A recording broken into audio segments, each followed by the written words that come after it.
Hello दोस्तों, मैं गौरव कुमार आप लोगों का आपके अपने चैनल एनिमेटेड स्टडी क्लास में स्वागत करता हूं। मैं आप लोगों के लिए 8 और 9 अप्रैल के जो करंट अफेयर के क्वेश्चन बन सकते थे वो लेकर आया हूं, जो आपके होने वाले exam like SSC, CHSL, CGL, RRB, NTPC, UPSI, DRDO, MTS आदि में पूछे जा सकते हैं। वीडियो शुरू करने से पहले मेरी आप लोगों से रिक्वेस्ट रहेगी कि वीडियो को लाइक व शेयर करें और चैनल को सब्सक्राइब करें, साथ ही बेल आइकन को प्रेस करें। मैंने इस वीडियो की पीडीएफ का लिंक टेलीग्राम पर डाल दिया है, यानी पीडीएफ टेलीग्राम पर डाल दिया है। आप टेलीग्राम से जुड़कर वहां से इसकी पीडीएफ डाउनलोड कर सकते हैं। तो चलिए आज का पहला क्वेश्चन देखते हैं। हाल ही में विश्व स्वास्थ्य दिवस कब मनाया गया है? तो हर वर्ष विश्व स्वास्थ्य दिवस मनाया जाता है 7 अप्रैल के लिए। कब? 7 अप्रैल के। दरअसल जो वर्ल्ड हेल्थ ऑर्गेनाइजेशन है इसकी स्थापना 7 अप्रैल 1948 को हुई थी। कब? 7 अप्रैल 1948 को इसकी स्थापना हुई थी। तो इसी की याद में हर वर्ष 7 अप्रैल के लिए विश्व स्वास्थ्य दिवस मनाया जाता है। जो विश्व स्वास्थ्य संगठन है यानी कि वर्ल्ड हेल्थ ऑर्गेनाइजेशन है, यह दुनिया में रोगों के बारे में और विशिष्ट स्वास्थ्य के बारे में लोगों के लिए जागरूकता फैलाने का कार्य करता है। तो इसी के लिए हर वर्ष 7 अप्रैल के लिए मनाया जाता है। ठीक है। अब वर्ल्ड हेल्थ ऑर्गेनाइजेशन की स्थापना 7 अप्रैल 1948 के लिए हुई थी और इसका हेडक्वार्टर कहाँ पर है? जिनेवा में। वर्तमान में इसके प्रमुख कौन है? Tedros Adhanom. कौन है? टेड्रोस अधनोम इसके प्रमुख हैं। इस बार जो वर्ल्ड हेल्थ ऑर्गेनाइजेशन के द्वारा वर्ल्ड हेल्थ डे मनाया गया था, इसकी थीम क्या थी? तो इसकी थीम थी building a fair healthy world. क्या था? Building a fair healthy world इसकी इस बार की थीम थी वर्ष 2021 के लिए।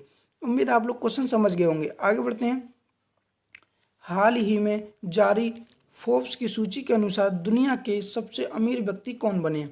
तो अभी हाल ही में जो दुनिया फोर्ब्स ने सूची जारी करी है उसमें दुनिया के सबसे अमीर व्यक्ति बने हैं जेफ बेजोस, जो अमेजन के सीईओ भी हैं, यानी कि अमेजन कंपनी है उसके प्रमुख हैं। ठीक है। फोर्ब्स ने बताया इनकी जो नेट वर्थ है वो 177 बिलियन डॉलर है। कितनी? 177 बिलियन डॉलर इनकी नेटवर्थ बताई है। दूसरे नंबर पर इन्होंने एलन मस्क को रखा है। तीसरे नंबर पर रखा है बर्नार्ड अर्नाल्ड के लिए। क्या है? बर्नार्ड अर्नाल्ड के लिए। और चौथे नंबर कौन है? Bill Gates. अच्छा, जो भारतीय उद्योगपति हैं जिनका नाम है मुकेश अंबानी, इन्हें 10वें नंबर पर रखा गया है। कौन से? 10वें नंबर पर रखा गया है। और जो मुकेश अंबानी है इन्हें एशिया का सबसे अमीर व्यक्ति कहा गया है, यानी कि जो सबसे अमीर व्यक्ति हैं एशिया के वह कौन है? मुकेश अंबानी। ठीक है। उम्मीद आप लोग क्वेश्चन समझ गए होंगे। आगे बढ़ते हैं। हाल ही में किस देश ने टोक्यो ओलंपिक में भाग न लेने का निर्णय लिया?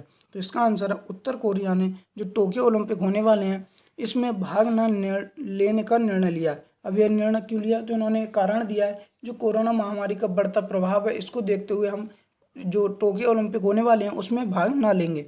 ठीक है।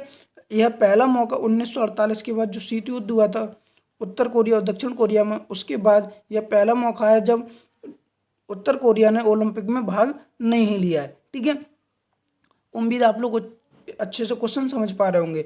ये जो टोक्यो ओलंपिक आयोजित किया जाएगा या कब से कब तक किया जाएगा? तो ये 23 जुलाई से 3 अगस्त 2021 तक आयोजित किया जाएगा। और कहाँ पर किया जाएगा? जापान की राजधानी टोक्यो में। ठीक है। इस बार जो इसका संस्करण होगा यह 32वां संस्करण होगा। कौन सा?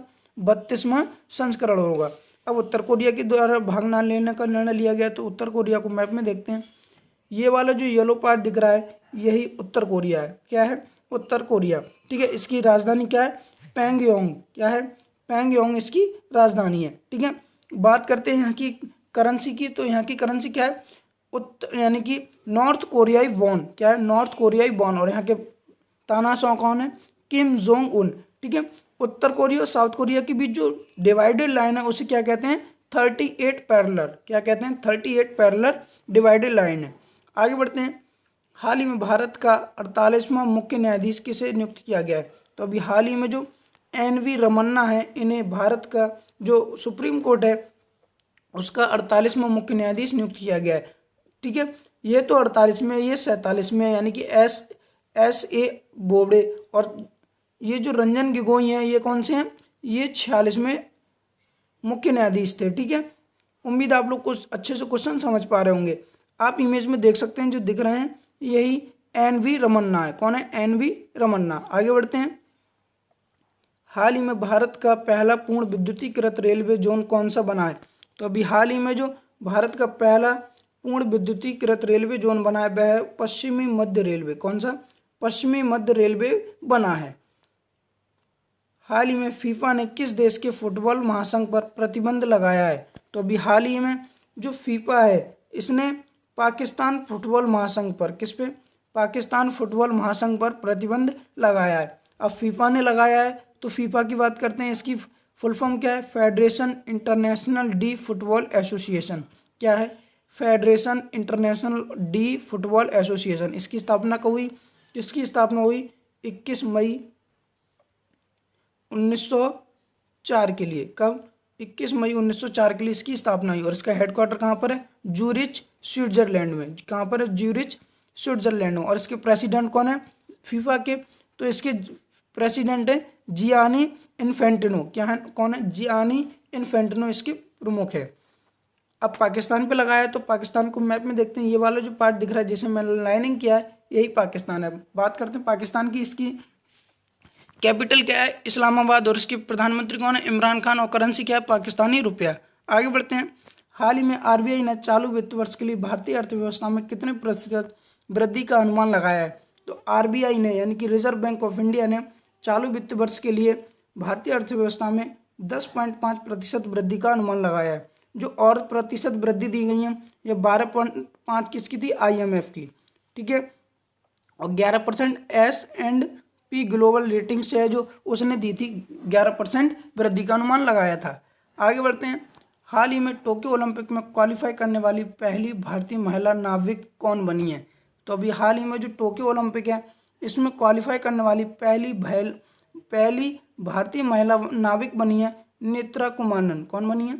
नेत्रा कुमारन। ठीक है। इन्हीं के साथ एक पुरुष भी हैं यानी कि जो जिन्होंने ओलंपिक में क्वालिफाई किया है तो उनका नाम था विष्णु सत्यवनन। कौन है? विष्णु सत्यवनन ने भी क्वालिफाई किया है। उम्मीद आप लोग अच्छे से क्वेश्चन समझ पाए होंगे। आगे बढ़ते हैं। आप इमेज के माध्यम से देख सकते हैं जो दिख रही हैं यही नेत्रा कुमारन है और यह पहली महिला बन गई जिन्होंने ओलंपिक में नाविक के रूप में यानी कि नाविक पहली महिला भारतीय बन गई जिन्होंने नाविक के रूप में क्वालिफाई किया है। आगे बढ़ते हैं। हाल ही में ब्रिक्स वित्त मंत्रियों के सम्मेलन की मेजबानी किस देश ने की है? तो अपने देश भारत ने ब्रिक्स जो वित्त मंत्रियों की सम्मेलन की बैठक हुई थी उसकी मेजबानी अपने देश भारत ने की है। यहाँ पे ब्रिक्स से क्या मतलब है? ब्राजील, रसिया, इंडिया, चाइना, साउथ अफ्रीका। कौन क्या क्या?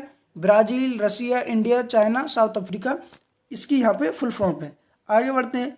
हाल ही में भारतीय रेलवे ने किस राज्य केंद्र शासित प्रदेश में चेनाब नदी के ऊपर ब्रिज के आर्क को पूरा किया है? तो अभी हाल ही में जो जम्मू कश्मीर में चेनाब नदी है वहाँ पर ब्रिज का आर्क बनाया जा रहा था। जो ब्रिज बनने वाला है उस पर ब्रिज का आर्क बन रहा था उसका निर्माण कार्य पूरा कर लिया है भारतीय रेलवे ने। ठीक है। आपको मैं इमेज के माध्यम से समझाना चाहता हूँ। ये वाला जो ब्रिज का आर्क है यानी कि जो गोलाई वाला एरिया है इसको भारतीय रेलवे ने पूरा कर लिया है। अब इसके ऊपर जो रेलवे लाइन बिछाई जाने वाली है इसे अब बनाना रह गया है। ठीक है। इससे संबंधित कुछ पॉइंट उन्हें बता देते हैं। जो चेनाब नदी है इससे जो ब्रिज के आर्क की ऊंचाई है कितनी है? तो यह 359 मीटर है। कितनी? 359 मीटर है। और जो ब्रिज बनेगा यह कितना लंबा होगा? 1.3 किलोमीटर लंबा होगा। कितना? 1.3 किलोमीटर। और ये जो आर्क बनाया गया है यह कितने किलोमीटर यानी कि कितने मीटर का है? तो यह 485 मीटर लंबा है। यानी कि जो गोलाई है वह कितनी है? 485 मीटर की गोलाई है। उम्मीद आप लोग अच्छे से क्वेश्चन समझ पा रहे होंगे। आगे बढ़ते हैं। हाल ही में अटल इनोवेशन मिशन के लिए नए निदेशक के रूप में किसे नियुक्त किया गया है?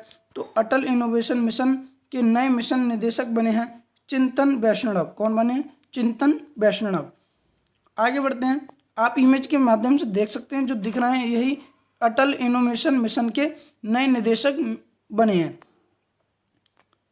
हाल ही में प्रधानमंत्री मोदी किस देश के राष्ट्रपति राम लेखावन के साथ एक उच्च स्तरीय बैठक में शामिल हुए हैं? तो अभी हाल ही में जो अपने देश के प्रधानमंत्री नरेंद्र मोदी यह सेशेल्स के राष्ट्रपति, किस देश के? सेशेल्स के राष्ट्रपति हैं जिनका नाम था बावेल राम लेखावन। क्या नाम है? वावेल रामलेखावन के साथ एक उच्च स्तरीय बैठक में शामिल हुए थे। अब सेशल्स के साथ हुए, तो सेशल्स को मैप में देख लेते हैं। ये वाला जो दिख रहा है ये अफ्रीकी कॉन्टिनेंट है, इसी से सामने है इंडियन ओशियन, यहीं पर एक देश है छोटा सा, ये वाला जो दिख रहा है यही सेशल्स है। क्या है? सेशल्स। यहाँ की राजधानी क्या है? विक्टोरिया। और यहाँ की करेंसी क्या है? रुपया। और यहाँ के राष्ट्रपति कौन है? मैंने आप लोगों को बता दिया, वावेल रामलेखावन। कौन है? वावेल रामलेखावन। ठीक है। इसके तहत यानी कि जो बैठक हुई थी, वर्चुअली बैठक हुई थी भारत के प्रधानमंत्री और इनके बीच, तो इसके तहत इन्होंने कई योजनाओं को लागू भी किया था। तो जो भारत की सरकार है इसने सेशल्स के राष्ट्रपति के लिए एक फास्ट पेट्रोल वेसल यानी कि एक तीव्र गति वाली नौका भी भेंट में दी थी, और साथ ही 1 मेगावाट की क्षमता वाला एक सौर ऊर्जा संयंत्र भी भेंट में दिया है। ठीक है। उम्मीद आप लोग अच्छे से क्वेश्चन समझ पा रहे होंगे। हाल ही में सेबी ने अंबानी बंधुओं पर कितनी करोड़ रुपए का जुर्माना लगाया है? तो अभी हाल ही में जो सेबी है यानी कि इसकी फुल फॉर्म क्या है? Security and exchange board of India, इसने अंबानी बंधुओं पर 25 करोड़ रुपए का जुर्माना लगाया है। कितने रुपए का? 25 करोड़ रुपए का। अब यह जुर्माना क्यों लगाया है? तो जो अधिग्रहण के दौरान जो मानक होते हैं उनका पालन ना करने के कारण, किसी कंपनी को अधिग्रहण किया जाता है तो उसके लिए कुछ मानक तय किए गए, तो उनका पालन ना करने के कारण यह जुर्माना लगाया है अंबानी बंधुओं पर, यानी कि अनिल अंबानी और मुकेश अंबानी दोनों पर यह जुर्माना लगाया गया है। कितने? 25 करोड़ रुपए का। ठीक है। अगर आप ठीक से पढ़ना चाहते हैं तो यह मैंने आप लोगों को दे दिया है, आप पीडीएफ में इसे पढ़ सकते हैं, यानी कि क्या कारण रहा था जिस पर जुर्माना लगाया गया है। ठीक है। यह डिटेल में मैंने आप लोगों को दे दिया है। हाल ही में किस देश में बढ़ते कोरोना के कारण भारत से जाने वाले यात्रियों पर अस्थायी रोक लगा दी है? तो अभी हाल ही में जो न्यूजीलैंड है इसने बढ़ते कोरोना के कारण भारत से जाने वाले जितने भी यात्री थे उन पर अस्थायी रूप से लगा यानी कि रोक लगा दी है। ठीक है। और यह 2 हफ्तों के लिए लगाई। कितने? 2 हफ्तों के लिए लगाई है। ठीक है। अब न्यूजीलैंड ने लगाई तो न्यूजीलैंड को मैप भी देख लेते हैं। ये वाला जो येलो पार्ट दिख रहा है यही न्यूजीलैंड है। क्या है? न्यूजीलैंड। इसकी राजधानी क्या है? वेलिंगटन। और यहाँ की करेंसी क्या है? New Zealand dollar. और यहाँ की प्रधानमंत्री कौन है? जैसिडा अर्डन। कौन है? जैसिडा अर्डन यहाँ की प्रधानमंत्री है। ठीक है। यहाँ पर जो नॉर्थ और साउथ न्यूजीलैंड है इनके बीच एक स्ट्रेट है यहाँ पर, तो यह कौन सी स्ट्रेट है? तो यह कुक स्ट्रेट है। कौन सी? Cook straight. यानी कि नॉर्थ न्यूजीलैंड और साउथ न्यूजीलैंड के लिए जो डिवाइड करती है वो कौन सी है? Cook straight. उम्मीद आप लोग क्वेश्चन समझ पाए होंगे। आगे बढ़ते हैं। हाल ही में किस राज्य सरकार ने फ्लिपकार्ट के लिए 140 एकड़ भूमि आवंटित की है? तो अभी हाल ही में जो हरियाणा सरकार है इसने फ्लिपकार्ट के लिए 140 एकड़ भूमि आवंटित की है। अब यह क्यों की है? तो एशिया का सबसे बड़ा जो यानी कि आपूर्ति केंद्र है वह यहाँ पर बनाया जाएगा 140 एकड़ भूमि में। कितना? एशिया का सबसे बड़ा आपूर्ति केंद्र। अब हरियाणा ने किया तो हरियाणा को मैम भी देखते हैं। ये वाला जो रेड पार्ट दिख रहा है यही हरियाणा है। हरियाणा की बात करते हैं। हरियाणा की राजधानी क्या है? चंडीगढ़। यहाँ के सीएम कौन है? मनोहर लाल खट्टर। और गवर्नर कौन है? सत्यदेव नारायण आर्य यहाँ के गवर्नर है। आगे बढ़ते हैं। अब पिछली वीडियो के सवाल का उत्तर देख लेते हैं। हाल ही में अनिया मिथुन ने दक्षिण एशियाई विश्व चैंपियनशिप में कौन सा पदक जीता? तो इसका आंसर है स्वर्ण पदक जीता था। कौन सा? अनिया मिथुन ने दक्षिण एशियाई विश्व चैंपियनशिप में स्वर्ण पदक जीता था।